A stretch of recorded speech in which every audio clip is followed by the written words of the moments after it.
오늘 오후 예배에 또 우리 BMTC 강의를 위해서 이렇게 와서 말씀 증거하게 된 것을 기쁘게 생각합니다. 저는 1987년도에 필리핀 선교사로 파송을 받았습니다. 어제 그저께 9월 4일이 제가 필리핀에 도착한 지가 만 28년째 나는 날이었습니다. 그래서 필리핀 선교사로 28년간 물론 한국에도 나와 있었고 했지만은 저는 늘 필리핀 선교사로 그렇게 살아오고 있습니다.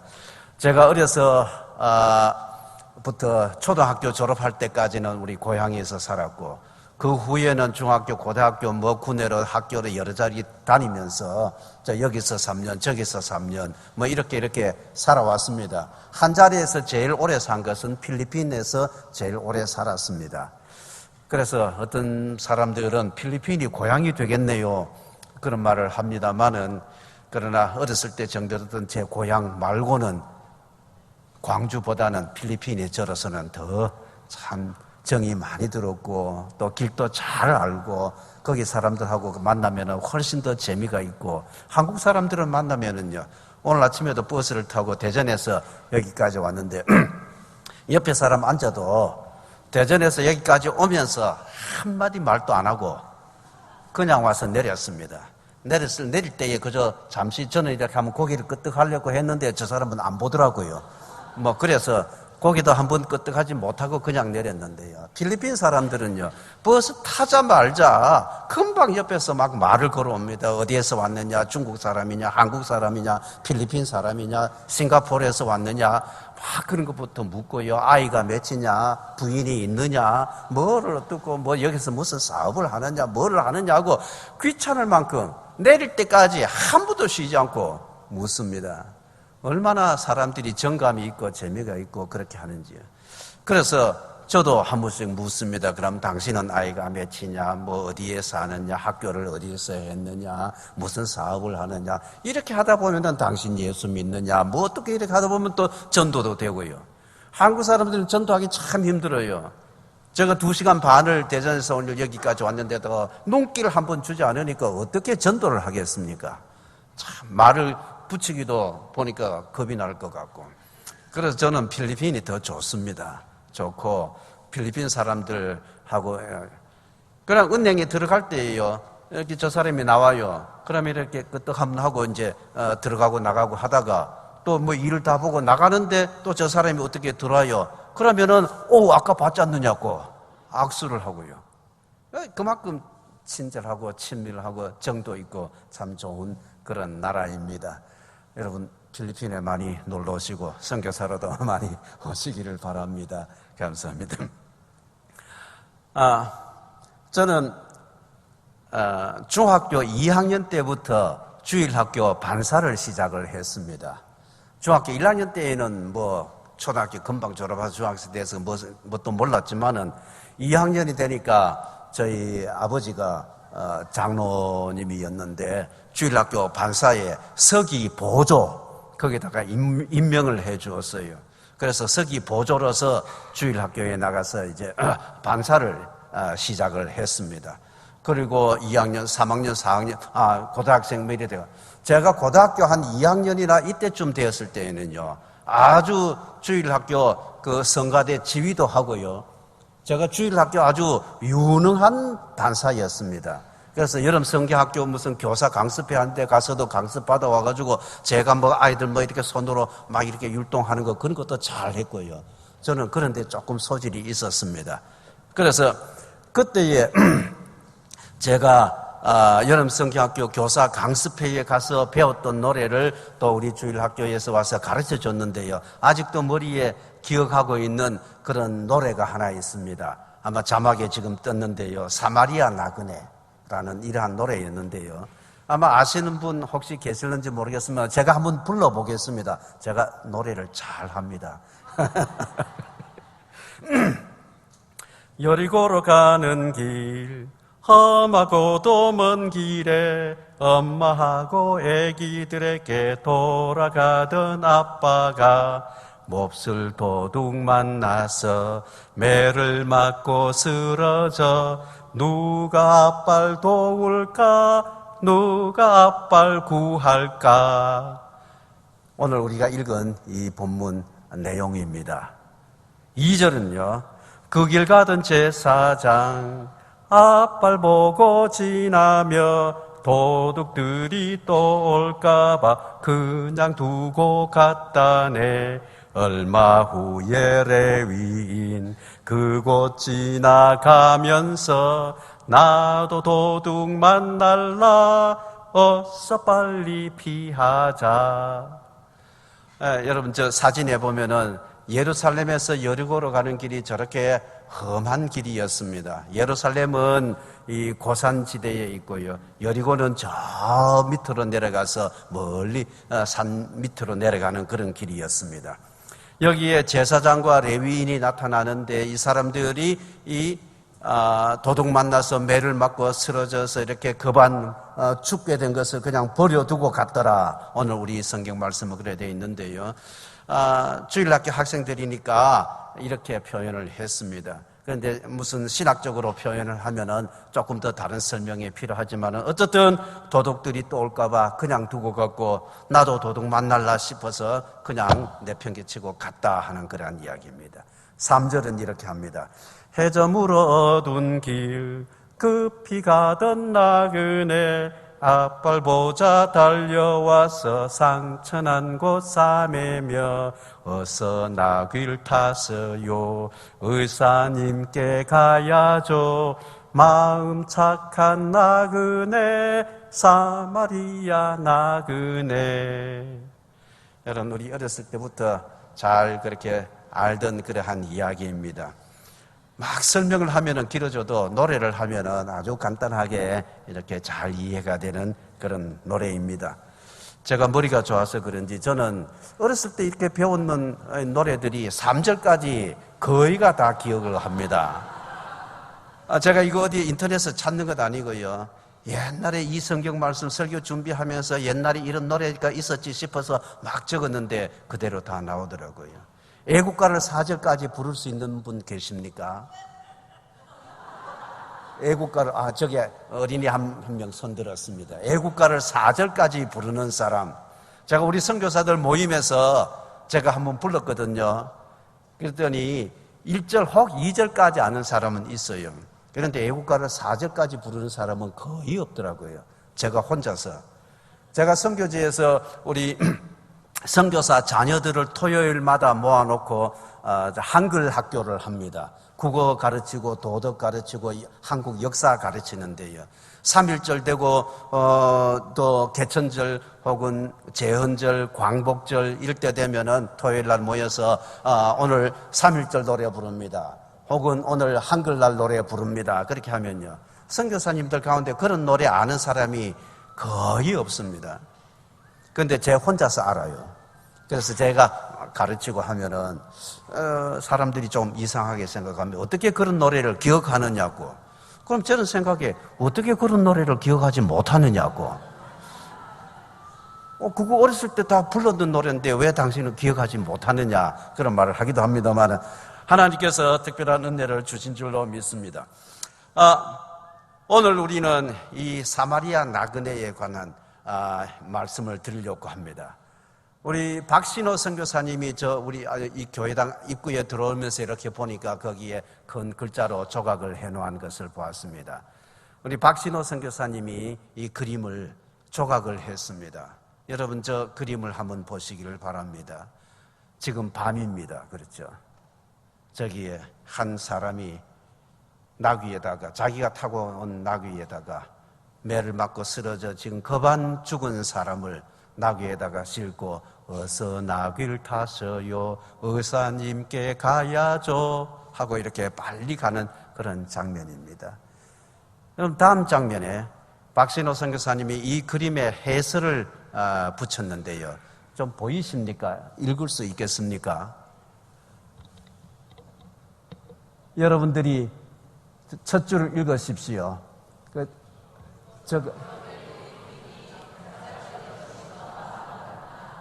그 다음에는 그 나귀가 하는 말입니다. 첫 줄은 아마 여기 남자 성도님들이 좀 읽고, 둘째 줄 저 색깔이 좀 다른 그런 여자 성도님들이 읽고, 저 교대로 이렇게 한번 읽어보십시다. 첫째 줄 다시 한번 남자 성도님들이요. 시작.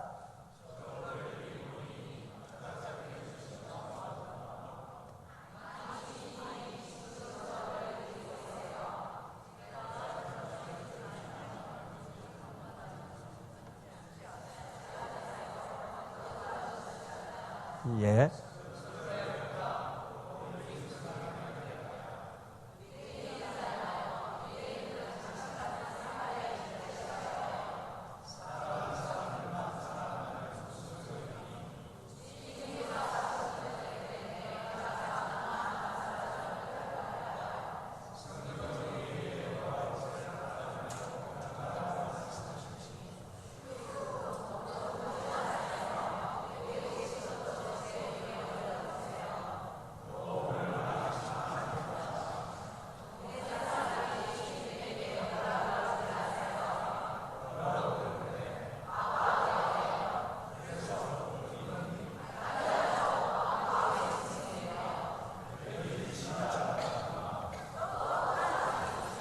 예. 강도 만난 사람들을 이 이야기를 읽으면은요, 이 이야기가 꼭 우리 한국 민족들, 우리 조선 사람들을 이야기하는 것 같습니다. 우리 한국 사람들의 역사를 보면은 꼭 우리는 이 강도 만난 사람과 같은 그런 느낌을 받습니다. 여러분, 우리가 구한말 이 외세의 강압이 이 나라를 삼키려고 했던 그때를 한번 보십시다. 일본과 청나라와 러시아 혹은 이 우리 주위에 있는 나라들은 우리의 좋은 이웃이 아니었습니다. 다 우리를 강도처럼 집어삼키려고 하고, 무슨 어떤 미끼를 가지고 이 코리아 저 물고기를 한국을 낚아서 삼키려고 하던 그러한 때가 우리 구한말이었습니다. 이때에 이 일본 사람들이 우리를 조선을 삼키려고 했고, 청나라가 옆에 있다가 이놈들 무슨 소리냐고, 우리가 먹으련다 그렇게 하니까 일본과 청나라가 우리나라에 와서 싸움을 했습니다. 전쟁을 벌였습니다. 나무집 안방에 와서 이웃 사람들이 우리 집 물건 뺏어 가겠다고, 서로 가지고 가겠다고 우리 집 안방에 와서 싸웠습니다. 전쟁을 했습니다. 이런 나라가 우리나라였습니다. 그리고 일본이 이겼습니다. 그리고 일본이 조선을 삼키려고 하니까 러시아가 있다가 무슨 소리냐고, 우리가 삼키겠다고, 또 그래서 일본과 러시아가 또 조선 땅에서 전쟁을 벌였습니다. 그래서 또 일본이 이기고, 그 틈에 조선 사람들은 등살만 터지고 우리는 초토화되고, 내 방에 들어와서 이웃 사람들이 우리 거 훔쳐가기 위해서 싸움을 하는데 우리는 아무 소리도 못했습니다. 그 당시에 우리나라에 황제가 있었습니다. 고종 황제가 있었습니다. 한 나라에 임금이 있었는데도 임금이 이웃나라 사람들이 겁이 나서, 그리고 조선에 군사가 있었습니다. 일본의 군사가. 조선의 군사도 믿지를 못했습니다. 왕궁에 왕이 살았지만은 그 밥을 차려오는데 독을 타왔을까 싶어서, 독살이 되지 않을까 싶어서 겁이 나서 밥을 먹지를 못했습니다. 그래서 조선의 임금님이 러시아 공사관에 피신을 갔습니다. 그것이 아관파천이라 그렇게도 말합니다. 일본의 암살 기도를 피하기 위하였습니다. 독살을, 음식에 독을 넣는 것을 피하기 위하였습니다. 이때에 밤마다 누가 와서 불침범을 써주었습니다. 누가 그 왕의 침소 앞에서 불침벌을 썼느냐? 미국 선교사들이 와서 불침벌을 써주었습니다. 조선 군사도 믿지를 못했습니다. 이때의 조선 왕 고종 황제는 헤이그에서, 네덜란드 헤이그에서 만국평화회의가 모인다 했습니다. 거기에 대표단 3사람을 파견을 했습니다. 3사람을 파견했는데 이준과 이상설, 이위종 이런 사람들을 3사람을 파견을 했습니다. 그러나 일본의 방해로서 그 사람들은 그 만국평화회의에 입장조차도 하지를 못했습니다. 그래서 하도 서러워서 우리가 아는 대로 이준 열사는 거기에서 할복을 해서 자살을 했습니다. 그렇게 하면서라도 우리의 억울함을 세계에 알려야 되겠다고 그렇게 했던 적이 있었습니다. 이때에 우리나라에, 우리 조선에 정말로 이웃이 있었느냐 하는 것입니다. 좋은 이웃이 있었느냐. 강도 만나서 피를 흘리면서 매를 맞아서 다쳐서 의식을 잃고 거반 죽게 되었는데도 우리 이웃에는 누가 있었습니까? 북쪽에는 곰 같은 러시아가 있었고, 미국은 독수리처럼 날아와서 낚아채려고 했고, 청나라는 큰 뱀처럼 입을 벌리고 삼키려고 했고, 동쪽에는 하이에나 같은, 여우 같은, 늑대 같은 일본이 있었고, 우리 주위에는 좋은 이웃이 아무도 없었습니다.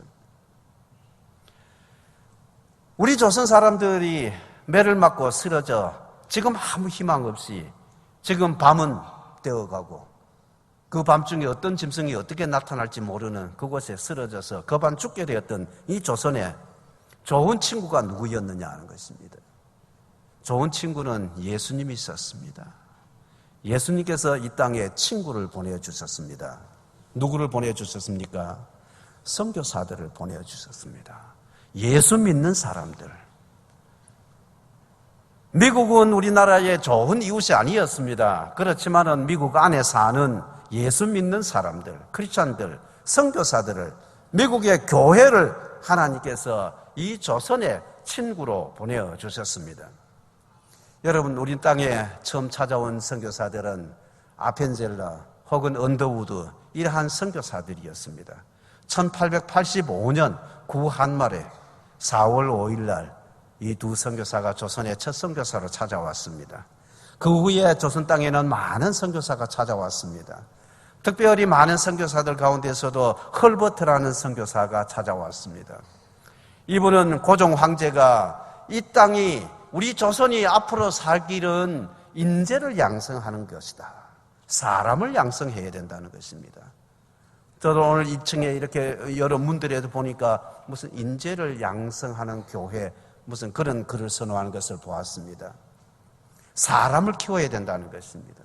사람을 키워야 이 나라에, 이 조선 땅에 희망이 있다고. 그렇게 해서 고종 황제가 유경공원이라는 것을 만들었습니다. 영재를 양육하는 그러한 공원을 만들어야겠다. 그래 해서 요즘 같으면 이제 국립대학을, 국립학교를 만들었습니다. 그때에 우리나라에 가르칠 만한, 새로운 문물을 가르칠 만한 사람이 없어서 고종 황제가 미국에 요청을 했습니다. 한 3사람 정도의 교사를 보내어달라고. 그때 온 사람 중에 하나가 이 헐버트였습니다. 그는 감리교 교인이었고, 처음에는 한국의 국가에서 요청한 교사로서 왔지만은 이 임무를 마치고 난 다음 다시 미국으로 돌아가서는 선교사로 파송을 받아서 조선의 독립을 위하여서, 조선 나라의 이 교육을 위하여서 우리나라 근대 교육의 아버지라고 말을 했습니다. 이분은 고종 황제와 아주 각박의 친분을 가지고 있으면서 헤이그의 밀사를 파견할 때에 이 헤이그 밀사들을 아주 긴밀히 비밀리에 지원해 주었던 사람이기도 했습니다. 하나님께서는, 예수님께서는 이러한 사람들을 조선의 좋은 이웃으로 보내주셨던 것입니다. 이 가운데 또 한 사람을 소개하고자 합니다. 스크랜턴 부인이라는 사람이 있었습니다. 저기 사진에 여러 가지 사진이 있습니다. 이 스크랜턴 부인은 보통은 우리 한국 선교사에서는 스크랜턴 대부인이라 그렇게 표현을 합니다. 이분은 53세 때에 미국에서 남편을 먼저 보내고 그 아들, 중간에 있는 아들 스크랜턴 목사, 저 사람은 의사이기도 했습니다. 아들 스크랜턴, 며느리 스크랜턴, 이렇게 3사람이 조선 선교사로 파송받아서 왔던 사람들입니다. 이 어머니 스크랜턴, 이 사람이 53살이었습니다. 여기 50 서너 이렇게 근처에 되시는 분 계십니까? 아마 계시리라 생각하는데요. 이때에 내가 선교사로 가겠다는 것입니다. 여러분, 지금부터 100여 년 전에 조선 땅에 아무 시설이 없었을 때에, 수도도 없었고 무슨 약국도 없었고 병원도 없었고 그럴 때에 이 땅에 찾아왔던 조선 선교사로 지망하여 찾아왔던 분입니다. 이분이 조선말을 얼마나 열심히 배웠는지 나중에는 조선말 성경번역위원회 위원이 되었습니다. 얼마나 그가 열심히 공부를 했는지. 처음에 이분들이 조선 땅에 찾아왔습니다. 그리고 한양에 집을 얻었습니다. 아들 스크랜턴은 목사였고 또한 의사였기 때문에 할 일이 있었습니다. 그런데 이 대부인 스크랜턴 여사는 내가 무슨 일로서 조선 땅에 선교를 할까 생각을 했습니다. 그러다가 조선 땅을 관찰하다가 조선 땅에는 여자아이들을 위한 교육이 없다는 것을 알게 되었습니다. 남자아이들은 그래도 서당에 다니면서 글을 배웠지만은 여자아이들을 가르치는 학교는 없었습니다. 그래서 나는 여자아이들을 위한 교육을 해야 되겠다 생각을 해서 그리고 한옥을 한 채 사서 한쪽은 교실로 만들고 한쪽은 방을 만들어서 기숙사를 겸하게끔 그렇게 했습니다. 그리고 광고를 했습니다. 여자아이들을 위한 서당을 만들었으니까 아이들 교육을 시키기 원하는 사람은 아이들을 보내라 그렇게 했습니다. 아무도 보내지 않았습니다. 그 당시만 하더라도 여자아이들이 무슨 교육을 받느냐는 것입니다. 여자아이들이 무슨 서당회를 다니느냐는 것입니다. 아무도 보내지 않았습니다. 그때에 그해 여름에 이 요즘 하면은 콜레라, 옛날에는 호열자, 콜레라가 아주 전염병으로 창궐했습니다. 그래서 사람들마다 온 성안이 한양 성안에 콜레라가 막 들끓어서 하루에도 수십 명씩 죽어나가던 그러한 때였습니다. 워낙 전염성이 강했기 때문에 무슨 옛날에는 사람이 죽으면은 뭐 5일장도 하고 7일장도 하고 그렇게 했지 않습니까? 그러나 이 지금 콜레라 이 상태는 무슨 사람을 이렇게 해서 뭐 방에다가 못에다 두고 절을 하고 뭐 사람들이 찾아와서 절을 하고 지금 그럴 형편이 못 되었습니다. 그냥 죽으면 그냥 바로 갔다가 묘지에 가서 땅을 파고 어떻게 묻어서 무덤을 잘만 그것도 못했습니다. 그냥 한강변에 갔다가 빨리 실어다가 갔다가 버려야 됩니다. 이미 콜레라가 걸렸다고 생각되는 사람, 아직도 죽지는 않았지만은 희망이 없으니까 그냥 갔다가 버렸습니다. 어느 날 그때쯤에 아들 스크랜턴 목사가 의사였습니다. 저 한강 밖 쪽으로 나갔다가 지금 마포 쪽으로 나갔다가 들어오면서 저만큼 막 이렇게 여름이니까 냄새가 나고 그렇게 하지 않았겠습니까? 그래서 그 근처를 지나오는데 저쪽에 보니까 아직도 죽지 않고 움직이고 있는 사람을 발견을 했습니다. 선교사로서 의사로서 너무 양심이 가죠. 그냥 지나치기가 너무 어려워서 그래서 갔습니다. 가보니까 8, 9살 난 어떤 여자아이였습니다. 죽은 자기 엄마 옆에서 힘을 잃고 얘도 콜레라가 걸려서 사람들은 죽을 거라고 갖다 버렸습니다. 그러나 선교사로서 의사로서 목사로서 그 아이를 데리고 왔습니다. 깨끗하게 씻었습니다. 뜨거운 물을 먹였습니다. 그리고 잘 이렇게 해서 치료를 해서 그 아이가 살았습니다. 그래서 그 아이를 자기 어머니 스크랜턴 여사에게 주었습니다. 어머니, 이 아이는 자기 집에서 다 갖다 버린 아이고 죽었다고 생각했어요. 학교를 세웠는데 학생이 없으니까 이 아이를 가르쳐서 이 아이를 학생 삼으라고. 그래서 그 아이가 첫 학생이 되었습니다.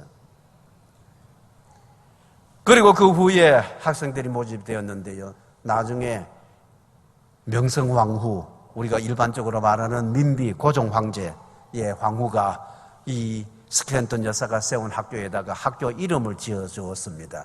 이화학당이라 그래 했습니다. 그래서 그 이화학당이 나중에 성장하고 더 커져서 오늘의 이화여자대학교가 되었다는 것입니다. 여러분 거기에 졸업하신 분들 계십니까? 우리나라가 이것이 우리나라의 교육의 역사입니다. 헐버트가 와서 우리나라 아이들, 조선 아이들을 가르쳐 주었고 또 스크랜턴 여사가 우리 조선의 어린 여자아이들, 소녀들을 모아서 그렇게 가르쳐 주어서 이 나라에 인재를 배출을 했던 것입니다. 여러분, 여기 이 광주 지방에도 벌써 목포에 배유지라는 선교사가 와서 여기에서 학교를 시작을 했습니다. 그리고 많은 이 학교들이 이 지역에도 있었습니다. 연세대학교가 그렇고 또 숭실대학이 그렇고 혹은 한국의 여러 많은 대학들, 한남대학교, 대전의 한남대학교라든지 강원도의 관동대학교라든지 대구의 계명대학, 지금 대전에 있는 배재대학이라든지 전주대학이라든지 수많은 학교들이 선교사들이 이 땅에 찾아와서 사람을 키워서 이 사람들을 길러놓으면 좋은 인재들이 되어서 이 나라를 살릴 것이라는 것입니다. 이 나라에 인재를 배출해야 되겠다는, 그렇게 해서 학교를 만들었습니다. 경신여자고등학교, 광주 수피아 여자고등학교, 광주 숭일고등학교, 숭신공업고등학교, 전남 지역에는 목표 덕인고등학교, 목표 정명여자고등학교, 목표 해인여자고등학교, 영흥고등학교, 벌교고등학교, 순천매산고등학교, 순천매산여고, 영흥, 이런 모든 학교들, 어린 선교사들이 설립한 학교들입니다. 아마 여러분들 가운데서 이런 학교에서 공부하신 분들이 계실 것입니다. 이런 강도 만난 사람들, 아무 이웃이 없었을 때에 좋은 이웃이라고는 없었고 그저 뜯어먹으려는, 삼키려고 하는 이웃들과 같은, 늑대와 같은, 호랑이와 같은, 곰과 같은, 뱀과 같은 이러한 이웃들이 주위에서 으르렁거렸을 때에 하나님께서는 우리에게 이웃을 보내주셨습니다. 저는 필리핀 선교사입니다. 저는 필리핀도 이러한 강도 만난 사람들이라고 생각합니다. 여러분, 필리핀 하면은 그 유명한 대통령 아마 기억하실 것입니다. 이름을 대라면은, 여러분, 필리핀에서 유명한 대통령 누구 아십니까? 마르코스, 이멜다. 아마 이런 이름 하면은 금방 알 수가 있겠죠. 마르코스, 이멜다. 이 사람들은 필리핀이 우리나라, 당시에 자기네들이 대통령이 되었을 때에 마르코스 대통령은 우리나라의 박정희 대통령과 비슷한 시기에 또 비슷한 배경을 가진 그런 군인 출신의 대통령이었습니다. 국제회의에서, 아시아에서 서로 대통령 무슨 순회회의 이런 것들이 모이면은 마르코스는 박정희를 항상 이렇게 좀 가까이 못 오게 했습니다. 잘 사는 나라여서. 자기는 좀 잘 사는 나라 대통령이고, 우리가 옛날에, 우리 필리핀이 옛날에 한국이 6.25 전쟁했을 때에 우리가 군인들 보내주어서 한국을 도와주었다는 것입니다. 한국이 그때에 국민 생산 1년에 60불, 70불 정도였습니다. 박정희 대통령이 대통령 되었을 때에 61년도, 62년도 그때의 통계를 보면요. 우리 국민당 1인당 국민 소득이 평균 82불이었습니다. 통계에 따라서 조금씩 다르긴 하지만은 100불이라고 쳐더라도요. 100불이 얼마입니까? 요즘 한국 돈으로 치면은 10만 원 정도 남짓 합니다. 10만 원, 1년에 국민 한 사람이 평균 10만 원 소득을 가진다는 것입니다. 그러면 한 달에 10,000원 정도 치인다는 것입니다. 한 달에 10,000원이면 일주일에 2,500원 정도 치인다는 것입니다. 그러면 하루에 얼마 치입니까? 300원, 400원 제대로 안 치는 그러한 시대였습니다. 우리나라는 그러한 때였습니다. 그때의 필리핀은 우리 한국보다는 훨씬 더 잘 사는, 미국 달러가 1불 했을 때에 필리핀 페소는 2페소 했습니다. 2대1로 아주 막강한 그러한 나라였습니다. 그래서 우리나라의 6.25 때에 군인들을 보내주어서 우리나라 이 전쟁을 이길 수 있도록 좀 도와줬던 그런 나라였습니다. 그래서 한국을 지원했던 나라로서 프라이드를 가지고 있었고, 박정희 대통령이 그 국제회의에서 만나면은 너들은 가난하고 너들은 우리가 도와주었던 아주 좀 시시하고 가난하고 좀 깔보고 그렇게 했다고 했습니다. 그 후에 박정희 대통령이 경제개발 5개년 계획을 세웠습니다. 제1차, 2차, 3차 경제개발 5개년 계획, 여기 연세 드신 분들은 아마 기억하시리라 생각을 합니다. 저도 국민학교 때, 중학교 때 보면 아침마다 라디오에 틀면은 무슨 노래가 나왔습니까? 잘 살아보세, 잘 살아보세. 우리도 한번 잘 살아보세. 한번 잘 살아보자는 것입니다. 그래서 경제개발 5개년 계획을 세우고 목표를 정했습니다. 박정희 대통령이 목표를 세웠을 때에 적어도 우리의 목표는 어디? 적어도 우리는 필리핀은 능가하자. 하도 국제회의에 가서 스트레스를 받았기 때문에 필리핀 너들 한번 보자는 것입니다. 우리가 경제개발을 해서 너희들은 능가해야 되겠다 하는 그런 생각을 가지고 있었습니다. 그래서 목표를 필리핀을 정했습니다. 필리핀을 우리가 따라잡자는 것입니다. 우리가 그만큼 무시당하고 가난했던 그러한 나라였습니다. 그런데 어쨌든 우리나라는 이 선교사들이 와서 교회를 세우고 근면한 정신을 그리고 주의를 지키고 하나님 앞에 11조를 하면서 하나님께서 복받는 방법을 가르쳐 주었습니다. 우리 할아버지들, 우리 할머니들은 선교사들로부터 이것을 배웠습니다. 주의를 거룩하게 지키라 그랬습니다. 그래서 주의를 거룩하게 지켰습니다. 소득의 11조를 하나님 앞에 드리라 그랬습니다. 그래서 드렸습니다. 그리고 기도했습니다. 그리고 금요일 때면은 수요일 때면은 혹은 철야 기도하는 사람들이 많았습니다. 산골짜기마다 가면은 거기에 기도원이 있었습니다. 절간보다는 기도원 숫자가 더 많았다고 합니다. 그렇게 해서 우리 조선이 일어나기 시작을 했습니다. 복음이 이 땅에 들어오고 난 이후부터 이 조선이 부흥되기 시작했고 개발되기 시작했고 깨이기 시작을 했고 교육이 시작이 되었습니다. 사람들의 머리가 깨어졌습니다. 그리고 어린 아이들이 학문을 배우기 시작했고 인재가 양성되기 시작했고 교회가 이들을 후원해 줬고 교회가 학교를 세웠고 그리고 나라가 발전하게 되었습니다. 그래서 오늘 우리는 세계에서 10번째 근처에서 경제 규모로서 우리는 세계에서 11번째 혹은 12번째 혹은 13번째 통계마다 다르지만은 그러나 우리는 이만큼 발전하는 나라가 되었습니다.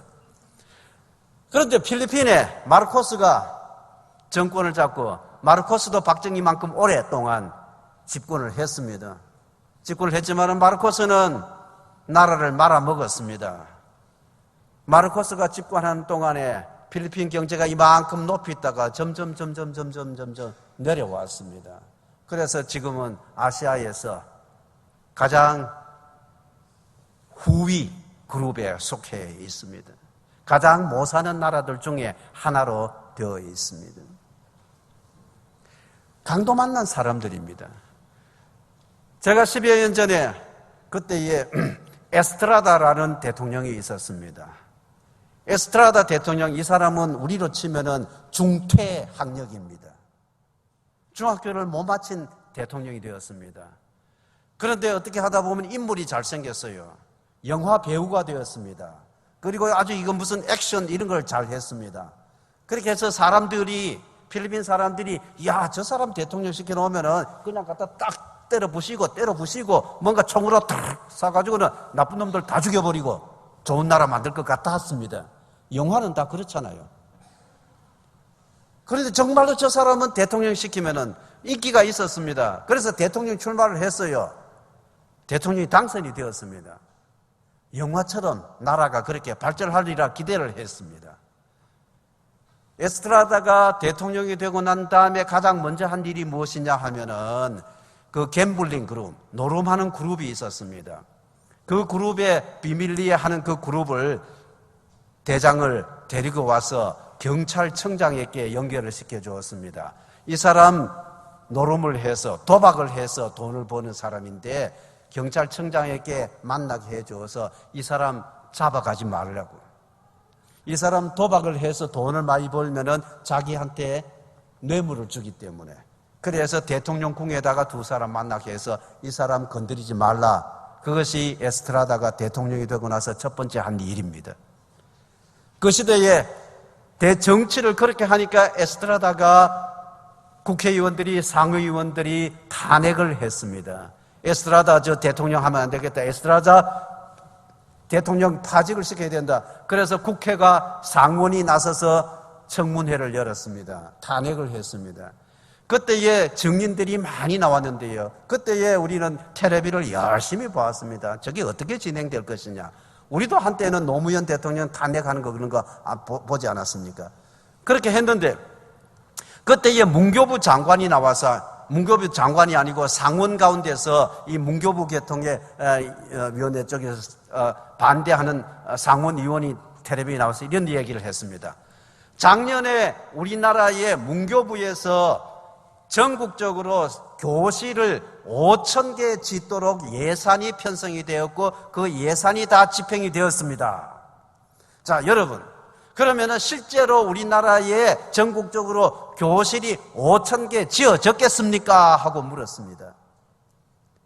그러니까 아무도 대답을 안 하고 있으니까 물론 지어지지 않았습니다. 여러분, 몇 개나 지어졌을까요? 절반을 잘라서 2,500개 지어졌겠습니까? 하고 물었습니다. 그래서 사람들이 가만히 있으니까 2,500개가 지어지지 않았습니다. 절반을 잘라서 그러면은 1,000개가 지어졌겠습니까? 아무도 대답 안 했습니다. 1,000개가 지어지지 않았습니다. 그러면 절반을 잘라서 500개가 지어졌겠습니까? 아무도 대답을 안 했습니다. 그러면은 100개가 지어졌겠습니까? 아무도 대답을 안 했습니다. 자기가 조사한 바에 의하면은 작년에 전국적으로 5,000개 새로운 교실을 짓도록 예산이 편성되었고 그 예산이 다 집행되었는데 실제로 결과는 새로운 교실이 하나도 안 지어졌다는 것입니다. 그러면 그 돈이 다 어디 갔겠습니까? 위에서 좀 잘라먹고 중간에서 좀 잘라먹고 중간에서 내려가면서 다 잘라먹고 실제로 교실이 하나도 안 지어졌다는 것입니다. 강도 만난 사람들입니다. 필리핀 사람들 얼마나 불쌍합니까? 그것이 문교부의 일만 그렇겠습니까? 문교부가 그래도 교육한다는 사람들이 그 정도 일하라면은 다른 분야들은 훨씬 더 심할 것이라는 것입니다. 교육자가 양심이 그 정도라면은 다른 분야들은 더 말할 것도 없다는 것입니다. 이것이 필리핀 현황이었습니다. 필리핀 사람들은 강도 만난 사람들이었습니다.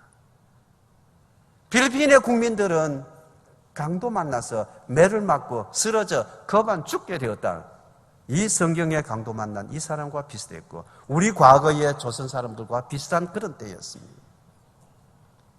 하나님께서는 우리 한국 사람들에게 너희들이 필리핀에 가서 도와주라고 했습니다. 그래서 우리 한국 선교사들이 많이 필리핀에 갔습니다. 많은 한국 선교사들이 필리핀에 갔고 한때는 1900년대부터 2000년 정도 사이에서는 세계 여러 나라의 한국 선교사들이 많이 간 가운데서도 필리핀이 숫자가 제일 많이 갔습니다. 강도 만난 사람들을 도우기 위하여서 그들을 위하여서 갔더랬습니다. 저도 거기 가서 필리핀 사람들을 위하여서 전도를 했습니다. 교회당을 세웠습니다. 그리고 학교를 세웠습니다. 저도 보니까 필리핀에 있는 공립학교들이 있어요. 필리핀에도 학교들이 있지만은 거기에 있는 선생님들이 필리핀의 공립학교 교사들이 2달 내지 3달을 월급을 받지를 못합니다.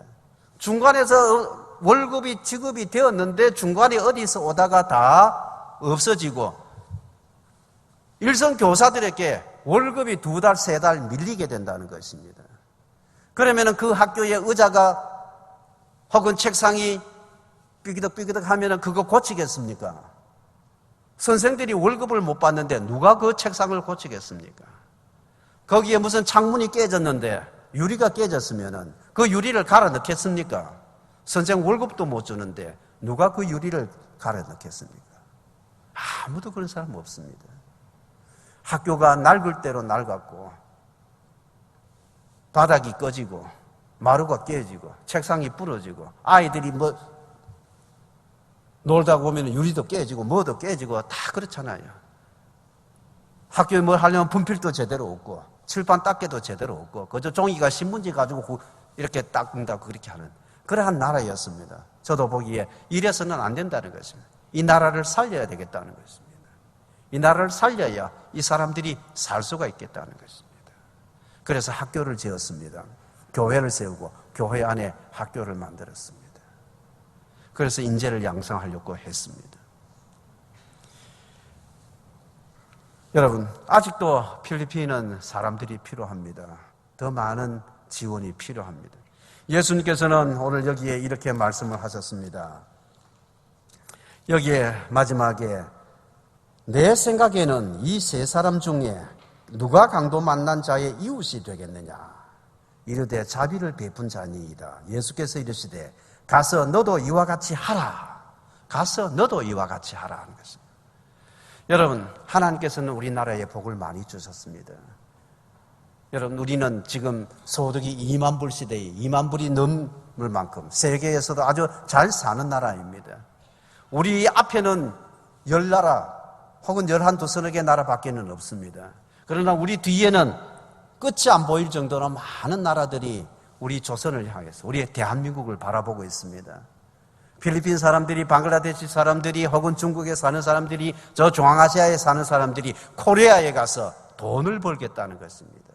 한국에 가면은 돈을 벌 수가 있다는 것입니다. 그래서 코리안 드림을 가지고 이 땅에 찾아오지 않습니까? 필리핀의 신부들이, 월남의 신부들이 조선의 총각을 만나서 결혼을 해서 가면은, 거기 가면은 팔자를 고칠 수가 있다고 생각을 합니다. 한국은 그만큼 앞선 나라가 되었습니다. 이것은 하나님께서 우리에게 주신 복이었습니다. 우리가 강도 만난 사람이 되었을 때, 거반 죽게 되었을 때에 하나님께서는 선교사를 통하여서 이 나라를 가르치고 이 나라를 세우고 이 나라에 복을 주셨습니다. 이제 우리도 선교사를 보내어서 강도 만난 사람들에게 하나님의 말씀을 가르치고 기도해야 하는 것을 가르치고 예배드리고 헌금하고 주의를 거룩하게 지키는 법을 가르쳐 주어야 합니다. 학교를 세우고 인재를 만들고 양성을 하고 그들에게 사람을 키워서 크리스천 리더를 길러주어야 합니다. 이것이 우리가 지금 할 일입니다. 가서 너도 이와 같이 하라는 것입니다.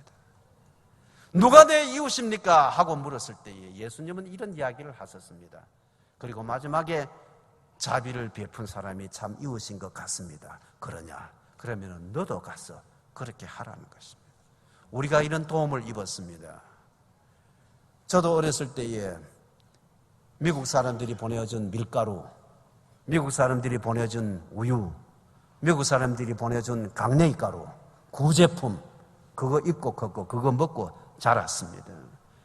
그런 것이 없었더라면 아마 우리가 굶어 죽었을 것입니다. 오늘 많은 여기에 연세 드신 분들 다 그런 것 먹고 자랐을 것입니다. 그런 것 입고 자랐을 것입니다. 제가 어느 곳에 가서 이런 이야기를 했습니다. 여러분, 저는 어렸을 때에 제 옷은 미제였습니다. 저는 미제를 먹고 자랐습니다. 와, 저 사람 이병철이 아들이가, 이병철이 손자냐? 그래 생각을 했습니다. 그게 무엇이었습니까? 구제품이었습니다. 미국 교회가 보내준 구제품, 그거 없었다라면 아마 우리가 오늘 살아남지 못하였을지도 모른다는 것입니다. 이제 우리가 이만큼 우리가 이제는 우리의 가진 것으로서 또 가서 너도 이와 같이 하라 그랬습니다. 이 사마리아 나그네 가진 것이 뭐 그렇게 많았겠습니까? 그러나 자기가 가지고 있는 어떤 기름들, 무슨 이런 것들을 발라주면서 여관에 데리고 가서 거기에서 치료해 주고, 또 돈이 더 들면 내가 다음에 올 때에 또 가져와서 주겠다. 내가 지금은 없는 돈이라도 내가 더 벌어서라도 또 다음에 갖다 주겠다는 것입니다. 얼마나 귀한 사람입니까? 이러한 이웃, 우리가 좋은 이웃이 되어줘야 합니다. 우리를 기다리는 사람 지금도 세계에 많이 있습니다. 여러분 오늘 BMTC에 참여하시기를 바랍니다. 선교를 배우시기를 바랍니다. 이 세계에 우리를 필요하는 사람들이 얼마나 많은지, 강도 만난 사람들이 이 지구상에 얼마나 많이 살고 있는지, 시리아 난민들 오늘 아침에 목사님 설교하셨는데요. 시리아 난민들 3살짜리 5살짜리 난민이 되어서 갈 데가 없어서 집에 못 살고 쫓겨다니다가 결국은 바다에 빠져서 저도 그 사진 보았습니다. 29살 난 여자 기자가 그것을 보고 자기는 내가 사진 찍는 거 말고 이 사진을 찍어서 온 세계에 알리는 거 말고는 내가 그 아이에게 그 바닷가에 엎어져서 누워있는 그 아이, 숨이 끊어진 그 아이에게 해줄 것이 아무도 없다라는 것입니다. 그러한 사람들, 강도 만난 사람들입니다. 우리가 그들에게 무엇을 해줘야 합니다. 우리가 도와주지 않으면 누가 그들을 위하여서 선한 이웃이 되어 줄 것입니까? 여러분 BMTC에 참석하시면서 이 세계 선교, 이 일을 위해서 우리가 더 기도하고 더 많은 지식을 가지고 더 세상을 알아가면서 우리가 좋은 이웃이 되어줄 곳이 어디에 있느냐 하는 것입니다. 그것을 찾아서 거기에 우리가 이웃이 되어 주시기를 바랍니다. 예수님께서 이렇게 말씀, 가서 너도 이와 같이 하라, 그렇게 하셨습니다. 우리 같이 한번 기도하십시다. 여러분, 내가 이웃이 되어줘야 할 사람 누가 있습니까? 나를 보내어 주시옵소서. 하나님, 나는 아직도 세계에서 이렇게 강도 만난 사람들이, 겁안 죽게 된 사람들이, 지금 죽는 사람들이 이렇게 많은 줄 나는 몰랐습니다. 하나님, 우리가 이렇게 죽게 된 사람들, 지금도 죽어가는 사람들, 저 사람들 위해서 우리가 무엇을 하겠습니까? 시리아에서 IS라는 강도를 만난 사람들, 보코하람이라는 강도를 만난 사람들, 알카에다라는 강도를 만난 사람들, 이 사람들을 위해서 우리가 도와줘야 합니다. 정치적인 강도, 경제적인 강도들이 있습니다. 저들 만나서 죽음에 이르는 사람들 우리가 도와줘야 합니다. 하나님 아버지, 오늘 우리가 강도 맞고 매를 맞고 피를 흘리면서 다 빼앗기고 겁안 죽게 되어서 누워있는 사람, 제사장도 지나갔고 레위인도 지나갔습니다만, 그러나 사마리아 여인 지나가면서 불쌍히 여겨서 저를 도와주었다고 했습니다. 예수님 저를 칭찬하면서 가서 너도 이와 같이 하라고 하였습니다. 하나님, 오늘 우리가 이 강도 만난 사람들의 좋은 이웃이 되어줄 수 있도록 은혜를 주시옵소서. 하나님, 우리를 이 강도 만난 사람들 어디에 있는지 알도록 찾아가도록 은혜를 주시옵소서. 예수님 이름으로 기도드리옵나이다. 아멘.